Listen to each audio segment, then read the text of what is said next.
Shoutout kay Katsakino Dokusin, Ronald Barbosidad, kay Jonald Malyari, Luis Salon at sa iba pa nating taga-subaybay. At sa balita natin ngayon, mukhang itong Barangay Ginebra ay determinado ng i-trade itong si Aljon Mariano pati na itong si Von Pesumal para makakuha ng mga bagong player. At ang tinitignan daw nila ay itong 6'7" power forward nitong Northport Batang Pier na si Xavier Lucero. Ito ang tinatarget ngayon ng Barangay Ginebra para palakasin yung kanilang lineup at alisin na yung mga players na hindi naman ginagamit ni Coach Tim Cone.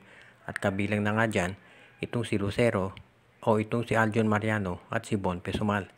At huwag tayong magulat kung meron pa mga ibang players ng Barangay Ginebra na masama dito sa trade. Nakakapansin na rin ng marami na ang estilo ng Ginebra ay nagbago na raw, kung saan nagiging mabilis na ang takbo ng laro nila. At syempre, kung mabilisan ng takbo, kailangan dyan mga batang player at mga athletic. At yan ngayon daw gusto ng Barangay Ginebra na kunin itong si Xavier Lucero dahil ang style ng laro niyan ay katulad nitong si Jamie Malonzo. At yan ngayon ang hinahanap nitong Barangay Ginebra. So wag na tayong magulat kung itong si Lucero ay biglang mapunta dito sa Barangay Ginebra. Kapag yan ay nangyari, magiging lalong athletic itong Ginebra at lalo silang tatangkad. Samantala naman, itong mga veterano nila katulad ni Mariano at ni Pesumal ay mapupunta na dito sa Northport. Alam natin si Pesumal nanggaling na dyan, pero mukhang ibabalik daw talaga dahil total hindi rin naman siya nabibigyan ng playing time dito sa Barangay Ginebra. So hindi na nakagugulat na itong si Von Pesumal ay gusto ring matrade dahil gusto niya na magkaroon ng mga minuto. Kaya abangan natin ang paglipat nitong bagong power forward ng Ginebra ngayon, kung saan magbibigay lakas ito lalo dito kay Japet Aguilar at kay Christian Stanhardinger dahil meron sila na magiging kahalili doon sa pwesto nila. Okay, ang balita natin ngayon, mukhang itong si Kevin Alas ay ilalagay na sa trading block nitong NLEX Road Warriors. Nakita naman natin kung gaano kahusay nito si Robert Bolick.